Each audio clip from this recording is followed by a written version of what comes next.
So if you've got your exponent facts down and you know 1 squared through 25 squared, then looking at this does not scare you.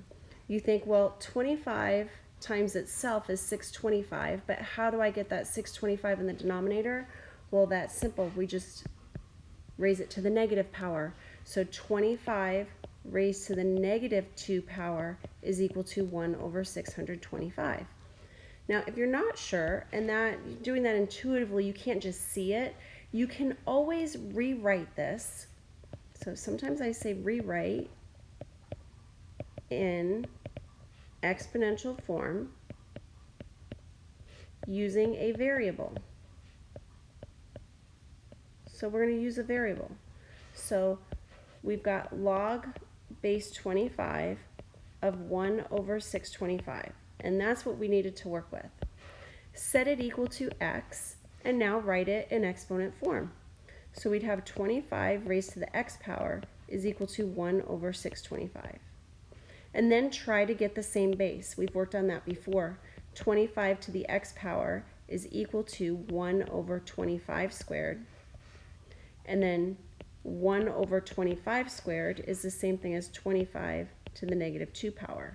They have the same base, so now we just set the exponents equal to each other, and x equals negative 2.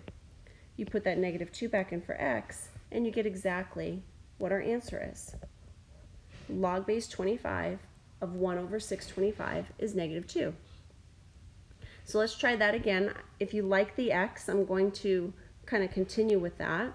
Log base 16 of 1 over 64. So I'm going to set this expression equal to x because I want to know what its value is. What is log base 16 of 1 over 64? So since I don't know what it is, I call it x. Now that allows me to rewrite 16 to the x power equals 1 over 64. This is where all of these exponents play a part. They all start working together. So once you see that 16 is a base 4 and 64 also is a base 4, you can rewrite this. So 16 is the same thing as 4 squared. Raise that to the x power. And then 1 over 64 is the same thing as 4 to the negative 3. So 4 cubed is 64. And this is what I'm talking about. If you don't know that 4 cubed is 64, that's where the unnecessary struggle is going to come in. So we want to avoid that. So let's just master our math facts, and then you won't have that unnecessary struggle. Now I have a power to a power, so I've got 2 times x is 2x. So 4 raised to the 2x is equal to 4 raised to the negative 3. We have the same base, set the exponents equal to each other, and we get negative 3/2. So what is log base 16 of 1 over 64? Well, it's equal to negative 3 over 2. Negative 3 over 2. That's our answer. Okay. Now, we can check our answer as well. And we can say 16 to the negative 3 over 2 is equal to 1 over 64. And then remember, we can rewrite this as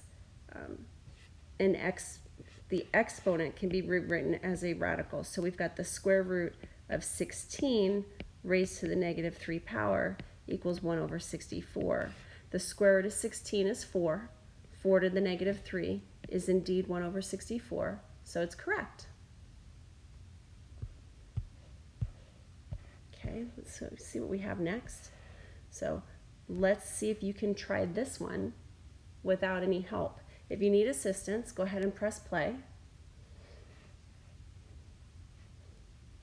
Okay, if you're back, I set this equal to x, and I rewrite this in exponential form. 2 to the x equals 8 times the square root of 2.